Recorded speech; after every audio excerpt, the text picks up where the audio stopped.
Friends, welcome to candid talks. I am Muskan Mandhyan. Guys, so आज के इस कैंडिड टॉक में हम बात करने वाले कि आप अपनी इंग्लिश कैसे अच्छी कर सकते हो, राइट? इंग्लिश किस तरीके से बेहतर बनाई जा सकती है। स्पोकन इंग्लिश की आज हम बात करने वाले हैं और थोड़ी बहुत रिटन इंग्लिश के बारे में भी बात करेंगे। तो पहले हम प्रॉब्लम समझेंगे कि आप क्या प्रॉब्लम फेस करते हो इंग्लिश बोलने में, राइट? ऑल ओवर इंग्लिश के साथ आपकी क्या वाइब है, प्रॉब्लम क्या आप फेस करते हो उस सब्जेक्ट के साथ, राइट? तो जब इंग्लिश बोलने की बात आती है, मैं अपनी बात ही आपको बताऊंगी, जाहिर सी बात है, राइट? मैंने भी बहुत ज्यादा प्रॉब्लम फेस की है इंग्लिश बोलने में एज वेल एज लिखने में, ठीक है? तो इंग्लिश बोलने में जो मुझे प्रॉब्लम आती थी वो ये थी कि मेरे वर्ड्स कम पड़ जाते थे। अगर मैं कुछ बोल रही हूं तो मैं काफी सोच सोच कर बोलती थी, राइट? एक तरीके का फ्लो नहीं था। अभी जो मैं आपसे बात कर रही हूँ, यहाँ बात करने में एक फ्लो है, ठीक है? एक बहाव है जिसके साथ मैं आपसे बात कर रही हूँ, एक ठहराव भी है। वो इंग्लिश बोलने में नहीं आता है। अभी भी काफी बार ऐसा होता है, अटकती हूं मैं, राइट? अटकना होता है, लेकिन अब वो अटकना उस अटकने से जब मुझे नहीं आती थी बोलने से काफी डिफरेंट है। क्यों? क्योंकि अब मुझे बोलने आती है, अब मैं पॉज लेती हूं बोलते वक्त, राइट? पॉज लेने में और अटकने में फर्क है, ठीक है? अटकना उसको कहेंगे जिस इंसान के वर्ड्स खो जाए बोलते बोलते। अगर वो कुछ बोल रहा है और उसके वर्ड्स खो जाते हैं तो कहते हैं वो अटक रहा है काफी ज्यादा। पॉज लेना काफी ज्यादा जरूरी है, तभी आप एक अच्छे कम्युनिकेटर हो। एक दर दर दर दर ऐसे मैं बोलती चली जाऊंगी, आपको कुछ नहीं समझ में आएगा, राइट? इसलिए पॉज लेना जरूरी है। तो क्या पता अगर आप पॉज लेते हो तो आप सही हो, ठीक है? अगर आप पॉज ले रहे हो तो आप सही हो। अटकते हो तो उसका सॉल्यूशन आज हम यहाँ देखेंगे, राइट? दूसरी प्रॉब्लम, फर्राटेदार इंग्लिश बोलनी है। जिसको भी देखो यार, वो फर्राटेदार इंग्लिश बोलना चाहता है, राइट? मेरे पापा बोलते थे तुम फर्राटेदार इंग्लिश नहीं बोल पाती हो, ठीक है? तो मेरा एडमिशन करा दिया आईसीएससी बोर्ड में, जहां से मुझे कुछ भी इंग्लिश सीखने को नहीं मिली, मैं पहले ही बता दूं, ठीक है? कोई बोर्ड, ठीक है, आईसीएससी बोर्ड या सीबीएसई बोर्ड या यूपी बोर्ड, आपको कोई किसी तरीके का बोर्ड इंग्लिश बोलना नहीं सिखा सकता है, ठीक है? ऑल ओवर आपका स्कूल आपको इंग्लिश बोलना नहीं सिखा सकता है। वो आप हो जो डिसाइड करोगे हाँ मुझे सीखनी है या नहीं सीखनी है, ठीक है ना? फर्राटेदार इंग्लिश जैसे कि क्रिकेटर्स बोलते हैं, ठीक है? तड़ तड़ तड़ तड़ तड़ एक के बाद एक बोलते ही चले जाते हैं, राइट? बॉलीवुड स्टार्स जैसे बोलते हैं। उस तरीके का जो भ्रम आपने पाल के रखा है ना, मुझे ऐसे इंग्लिश बोली और सामने वाला सुनेगा, नहीं सुनेगा आपको कोई भी, ठीक है? आपको कोई भी नहीं सुनने वाला अगर आप इस तरीके की इंग्लिश बोलोगे। मैं लिख कर दे रही हूं आपको। एक तो आपको तेज इंग्लिश बोलनी है, ठीक है? काफी तेज जाना है, जैसे कि क्रिकेटर्स बोलते हैं। फिर आपको टफ वर्ड्स भी यूज करने हैं। आता है कि नहीं ये माइंड में? एक बार खुद से पूछना, टफ वर्ड्स यूज करने का मन करता है कि नहीं? क्यों मन करता है? बिकॉज आपका कोई एक दोस्त होगा जो काफी ज्यादा 400-500 नॉवेल पढ़ता है साल में, और वो काफी ज्यादा टफ वर्ड्स यूज करता है आपसे इंग्लिश बोलते वक्त। तो आपका भी मन करता है यार मुझे भी ऐसे वर्ड्स यूज करने हैं टफ, तभी तो इंप्रेशन बनेगा, राइट? तो आपको भी काफी ज्यादा भारी भारी वर्ड्स यूज करने हैं इंग्लिश बोलते वक्त और तेज से इंग्लिश बोलनी है। ये सारी प्रॉब्लम्स जो मैं आपको बता रही हूं ना, ये ट्रैप्स आपने खुद क्रिएट की हैं जिसमें आप जाके खुद ही फंस गए हो और इसी वजह से आप इंग्लिश नहीं बोल पा रहे हो। मैंने भी ये सारी गलतियां की है, इसीलिए मैं आपको साफ साफ बता रही हूँ। ये ट्रैप्स हम खुद क्रिएट करते हैं अपने आसपास और इसी वजह से इंग्लिश नहीं बोल पाते हैं। तेज बोलनी इंग्लिश की क्या जरूरत है तेज बोलने की? भाई सामने वाले को समझ ही नहीं आएगी तुम्हारी बात, तो तेज बोल के क्या कर लोगे? बोर होती रहेगी ऑडियंस, उसके बाद सो जाएगी, नींद आने लगती है कोई तेज तेज बोलता है तो। कभी नोटिस किया करो, अगर आपका टीचर तेज तेज पढ़ाता जा रहा है ना, रीडिंग मार रहा है एक तरीके से, तो आपको नींद आने लगेगी। फ्लो जरूरी है, फ्लो उतना ही जरूरी है जितना कि सामने वाला उसको एक तरीके से कंज्यूम कर पाए। तुम्हारी बात समझ में भी तो आनी चाहिए ना। अगर 10 लोग बैठे हैं और तुम जाके कुछ बोल रहे हो, स्पीच दे रहे हो, तो उन्हें समझ में भी तो आना चाहिए कि आप बोल क्या रहे हो, राइट? एकदम फ्लो में भागते जाना, टफ वर्ड्स यूज करना, ये सबसे बेकार चीज मेरे को लगती है। Just keep it simple and silly, why not? किसी चीज को सिंपल क्यों नहीं रखना है? किसी चीज को टफ बनाना ही क्यों है? समझ रहे हो? अगर आप अपनी बात कहना चाहते हो, कोई कॉम्प्लेक्स एक तरीके से चीज आप एक्सप्लेन करना चाहते हो, अगर उसे आप आसान शब्दों में एक्सप्लेन कर दोगे तो आप ज्यादा अच्छे लगोगे ऑडियंस को, ना कि वो इंसान जो तेज से बोल रहा है और भयानक शब्द यूज कर रहा है। नफरत करती है उससे ऑडियंस, मैं आपको बता रही हूं ना, नफरत करती है। सिंपल बोलो, आसान बोलो, ताकि आपकी बात क्लास 8 के बच्चे को भी समझ में आए और उसे भी समझ में आए जो इंसान पीएचडी कर रहा है। इतना सिंपल रखो चीजों को। तभी आप एक अच्छे कम्युनिकेटर बनोगे। इंग्लिश सीखने का मतलब यही है कि एक अच्छी कम्युनिकेशन स्किल हमें डेवलप करनी है, कि हम इंग्लिश बोल रहे हैं, कोई सी भी भाषा बोल रहे हैं, हम अपनी बात बहुत ही खूबसूरती से सामने वाले को समझा पा रहे हैं। भाषा कोई भी हो यार, वो हिंदी हो या वो इंग्लिश हो या मराठी हो, तेलुगु हो, ठीक है, फ्रेंच हो, स्पेनिश हो, कुछ भी हो, आपको एक अच्छा कम्युनिकेटर होना बहुत ज्यादा जरूरी है। Communication is more important than language. ये चीज आज समझ लो, कम्युनिकेशन बहुत ज्यादा इंपॉर्टेंट है। अगर जो इंसान अच्छे से कम्युनिकेट कर पा रहा है सामने वाले को, चाहे वो हिंदी भी बोल रहा है, तो वो ज्यादा टॉप पर रहेगा, उसके ऊपर ज्यादा आई बॉल्स रहेंगे, ज्यादा लोगों से सुनना पसंद करेंगे compare to the person who is speaking English. ठीक है, तो एक अच्छा कम्युनिकेटर अगर हमें बनना है तो हमें आराम से बोलना है। ठीक है, आराम से बोलो, अटको, कोई प्रॉब्लम नहीं, अटकने में कोई प्रॉब्लम नहीं है यार, कोई तुम्हें बेइज्जती नहीं हो रही है। ठीक है, अटको, लेकिन अपनी बात आसान शब्दों में कहो। ठीक है, अगर आप आसान शब्दों में इंग्लिश बोलना स्टार्ट करोगे, इंग्लिश अपने आप अच्छी हो जाएगी। इंग्लिश को इतनी टफ लैंग्वेज नहीं है, हिंदी से काफी ज्यादा इजी है इवन, राइट। तो आसान शब्दों का इस्तेमाल करना शुरू करिए। ठीक है, एक्लिमेटाइजेशन, ऐसे भयानक शब्द यूज मत करिए, आसान शब्द यूज करिए जो सामने वाले को भी समझ में आए और आपको भी समझ में आए। तो अब जो चीज आती है वो होता है कॉन्फिडेंस, राइट। बोलते वक्त कॉन्फिडेंस फील होना चाहिए। हम इंग्लिश अगर बोल रहे हैं तो हमारे अंदर एक कॉन्फिडेंस आना चाहिए, तभी हम उस चीज को अच्छे से बोल पाएंगे। तो ये कॉन्फिडेंस कहाँ से आता है? ठीक है, मेरा भी कॉन्फिडेंस काफी ज्यादा लो था, जिस वजह से मैं इंग्लिश नहीं बोल पाती थी। बहुत ज्यादा डर लगता था बोलने में, राइट, कि हमें टोक दिया जाएगा, हमें रोक दिया जाएगा तो हम अपनी बात कह नहीं पाएंगे। उस चीज का डर लगता रहता था, जिस वजह से मैं नहीं बोल पाती थी सही से इंग्लिश।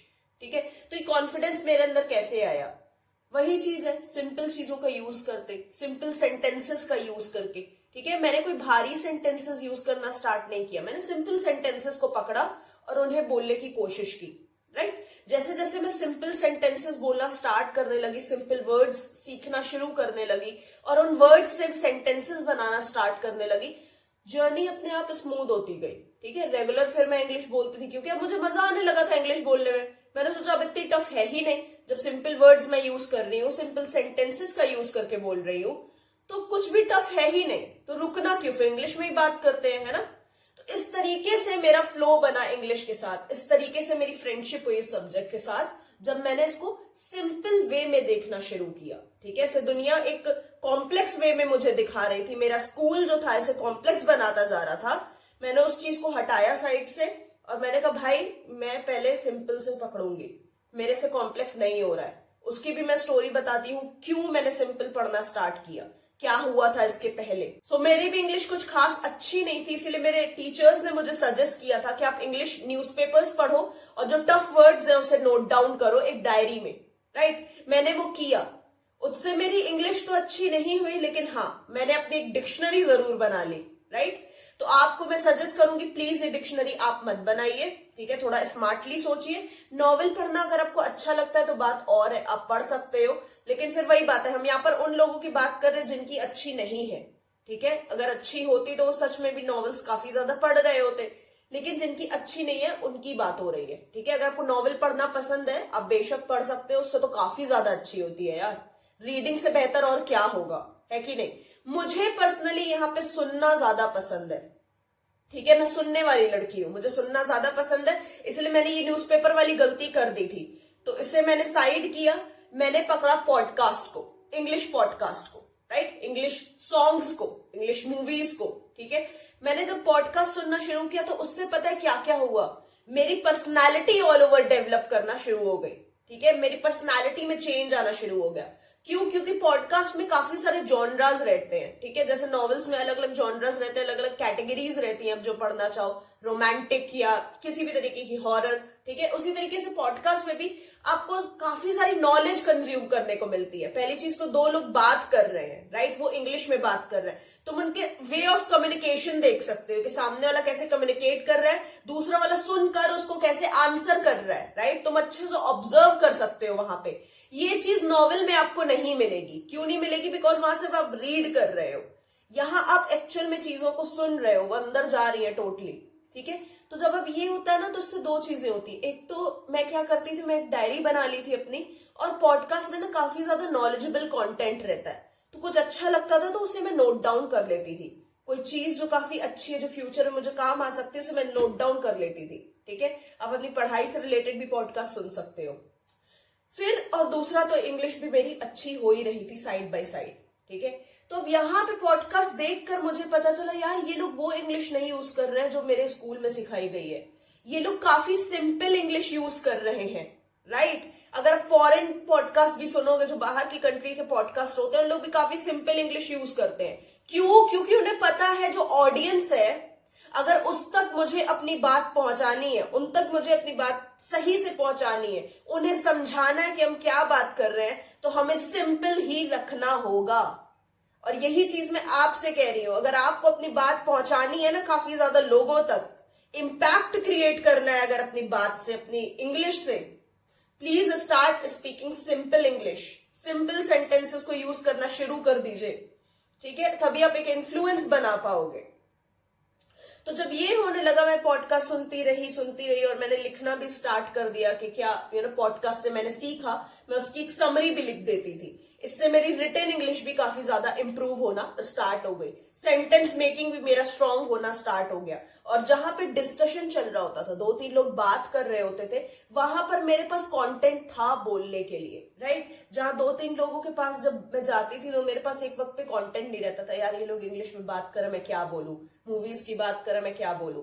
मैं पॉडकास्ट सुनती थी, भाई मेरे पास भी अब कंटेंट है बोलने के लिए, राइट। तो इससे मेरा कॉन्फिडेंस आने लगा कि हाँ अब मेरे पास भी कुछ है बोलने के लिए। ठीक है, तो इससे मेरा बोलने का भी मन करने लगा। अब बोलने का मन कर रहा है तो मैं इंग्लिश में ही बोलूंगी। तो इससे इतनी सारी चीजें हुई, एक पॉडकास्ट सुनने से मैंने इतना ज्यादा खुद को इंप्रूव किया। और आपको इंटरेस्टिंग लगेगा सुनना। ठीक है, अगर आप अपनी पसंद की कैटेगरी पकड़ोगे, आपको इंटरेस्टिंग लगेगा सुनना, और इसी से इंप्रूव करो। एक डायरी बनाओ, जो भी सुनते हो, ठीक है, जो कुछ अच्छा लगता है उसे लिखो, और हर पॉडकास्ट के बाद एक समरी जरूर लिखो, शॉर्ट 100 वर्ड्स की। सोच लो इस पॉडकास्ट की मुझे समरी लिखनी है, इस पॉडकास्ट को मुझे रिव्यू करना है 100 वर्ड्स में, मैं कैसे इसे रिव्यू करूंगी, वो वहां पर लिखो। ये बहुत ज्यादा जरूरी है, इससे आपकी रिटन इंग्लिश इंप्रूव होगी। और जो भी तुमने सीखा उस पॉडकास्ट से अपने फ्रेंड के साथ डिस्कस करो, उसे बताओ, और इंग्लिश में ही बताना, राइट। इससे आपकी इंग्लिश इंप्रूव होना स्टार्ट हो जाएगी। 1 महीना ही कर लो या 1 हफ्ता ही कर लो, आपको पता चल जाएगा कितना ज्यादा इंप्रूवमेंट आपके अंदर आ रहा है। एंड डू ऑब्जर्व जरूर किया करो। जब आप पॉडकास्ट सुन रहे हो, कुछ भी सुन रहे हो, तो ऑब्जर्व किया करो वो लोग कम्युनिकेट कैसे कर रहे हैं, एक दूसरे से बात कैसे कर रहे हैं। ये चीज बहुत ज्यादा जरूरी है गाइस। अब ये तो मैंने बात कर ली सुनने वालों की, ठीक है, वो सॉन्ग्स भी सुन सकते हैं, मूवीज भी देख सकते हैं। सॉन्ग सुनना तो इंग्लिश सॉन्ग सुनना भी काफी इंटरेस्टिंग हो सकता है आपके लिए, राइट। लिरिक्स को रीड करते रहो, और क्या कहते हैं, आपकी इंग्लिश अच्छी हो सकती है। लिरिक्स रीड करने में भी काफी ज्यादा इंप्रूवमेंट आता है। अब उन लोगों की जिन्हें पढ़ना पसंद है, भाई अगर आपको पढ़ना पसंद है तो आप नॉवेल्स के लिए जा सकते हो। मैं आपको रेकमेंड करूंगी कि आप नॉवेल्स के लिए जाओ। लेकिन अगर फिर भी आपकी इतनी अच्छी नहीं है इंग्लिश, तो इतनी बड़ी बड़ी नॉवेल्स को मत पढ़ो अभी, ठीक है, क्योंकि आप फिर ना कहानी में ही उलझ कर रह जाओगे, पन्ने पलटते रहोगे कि जहां पे इंटरेस्टिंग पार्ट होगा मैं वहीं से पढ़ूंगी, ठीक है। और क्या पता आपको इतना मजा भी ना आए वो पढ़ने में। इंस्टेड मैं आपको सजेस्ट करूंगी आप कुछ सिंपल स्टोरीज पढ़ो, ठीक है, बहुत ही सिंपल जैसे नॉवेल्स आती है ना, उनको पढ़ना स्टार्ट करिए। जैसे कि पंचतंत्र की कहानियां हो गई, विक्रम वेताल की कहानियां हो गई, इनको इंग्लिश में पढ़ने की कोशिश करिए, ठीक है। ये सारी चीजें जब आप सिंपल करना स्टार्ट करोगे, तब आपको कॉम्प्लेक्स और ज्यादा अपना लेवल इंक्रीज करने में मजा आएगा। तो ये आप जरूर करिए। जो लोग रीड करते हैं, मैं उनके लिए बता रही हूँ, आप सिंपल स्टोरीज पढ़ सकते हो या पंचतंत्र की कहानियां पढ़ सकते हो इंग्लिश में, जो कि काफी ज्यादा हेल्प आपको करेंगी इंप्रूव करने में, ठीक है। अब मैं बात करती हूँ, और समरी जरूर लिखना, ठीक है, लिखना बहुत ज्यादा जरूरी है। अगर आप बोल रहे हो ना, जो चीज आप बोल रहे हो उसे लिखो भी, तभी आप एक तरीके से एनालाइज कर पाओगे कहाँ गड़बड़ हो रही है और कहाँ मैं सही जा रही हूँ, ठीक है। रीड करते वक्त, जब आप रीड करते हो कुछ, तो पॉज जरूर देना। पॉज देना बहुत ज्यादा जरूरी है जब भी आप कुछ भी रीड कर रहे हो। न्यूज़पेपर पे आते हैं। न्यूज़पेपर पढ़ना मुझे सबसे बोरिंग काम लगता है, इसलिए मैंने न्यूज़पेपर्स को तुरंत अपनी लाइफ से हटा दिया, ठीक है। मैं न्यूज़पेपर्स नहीं पढ़ती हूँ, मुझे बोरिंग लगता है बहुत ज्यादा। इंस्टेंट मुझे सुनना पसंद है, I am a good listener. अब बात आती है प्रोनाउंसिएशन की, राइट। हमारे ग्रुप में अक्सर एक इंसान ऐसा रहता है जिसके सामने अगर आपने कोई गलत शब्द कह दिया तो भाई वो तुम्हें टोके बिना वहां से नहीं जाएगा, चाहे उसकी मौत होने वाली फिर भी वो तुम्हें टोक कर ही जाएगा कि तुमने ये गलत बोला है, इसे सही से बोलो, ठीक है, वो टोक कर ही तुम्हें जाएगा। तो फिर ऐसे लोगों के सामने क्या करना है? और ये सच में चीज कभी कभी कॉन्फिडेंस को गिरा देती है और बुरा भी लगता है, राइट? अब 3-4 लोग बैठे हैं यार तो बुरा लगता है कि वो इंसान टोक रहा है बार बार चीजों को लेके। यहां भी यार वही चीज है, टोकने तो टोकने वाले हमेशा टोकते रहेंगे। जो चीज है ना, हर किसी का प्रोनाउंसिएशन सही नहीं हो सकता है। सेंटर को सेंटर भी पढ़ा जा सकता है, सेंटरे भी पढ़ा जा सकता है, जिसे जैसे पढ़ना हो वैसे पढ़ेगा, है कि नहीं? नॉर्मल प्रोनाउंसिएशन अपना रखिए। नॉर्मल, अगर आपके शब्द नॉर्मल होंगे, सिंपल होंगे, प्रोनाउंसिएशन भी अपने आप अच्छा हो जाएगा। रीड करते करते प्रोनाउंसिएशन भी आपका इंप्रूव होने लगेगा। तो इस चीज को ज्यादा अपने सर पर मत चढ़ने देना कि बार बार लोग टोक रहे तो मैं यूज ही नहीं करूंगी वो वर्ड्स, बोलूंगी ही नहीं वो शब्द। नहीं, इन लोगों की वजह से खुद को मत रोको, राइट? ये जो लोग टोकने वाले, इन लोगों की वजह से हमें खुद को स्टॉप नहीं करना है। ये बहुत बड़ी चीज है और ये आपको रोकती है बोलने से। इस चीज को ओवरकम करना जरूरी है। जो टोक रहा है उसे टोकने दो, राइट? वर्ड को इंप्रूव करो, वापस से बोलना शुरू करो, है कि नहीं? ये लोग कहीं ना कहीं तुम्हारा साथ दे रहे तुम्हें इंप्रूव करने में, तो इनसे पीछा अभी मत छुड़ाओ, ठीक है? बाद में छुड़ा लेना, बट फिलहाल कुछ टाइम के लिए इनको अपने साथ में रखकर चलो, ठीक है? इंप्रूव करो, वापस से बोलना शुरू करो, है कि नहीं? लेकिन इस डर में कि हाँ मुझे टोका जाएगा और मैं यूज ही नहीं करूंगी वर्ड्स, भाई ये सब नहीं करना है, ठीक है? हमें वर्ड्स यूज करने हैं, हमें बोलना है, हमें अपनी इंप्रूव करने पे ध्यान देना है ना। जो टोक रहा है वो भाड़ में जाए, हमें खुद को इंप्रूव करने पे ध्यान देना है। तो ऐसा समझ लो वो तुम्हारी हेल्प ही कर रहा है, ठीक है? इंग्लिश की हाइप में मत पढ़ना, ठीक है? कि टफ वर्ड्स यूज करने और ये सब करना है, फास्ट बोलना है, इन सब हाइप में मत पढ़ना। ऑडियंस सिर्फ उस इंसान को याद रखती है जिसने अपनी बात उन तक पहुंचाई है अच्छे से, ठीक है? सिर्फ उस इंसान को ही याद रखा जाता है। So thank you so much for watching this video friends, and we'll meet soon in the next video. Good luck.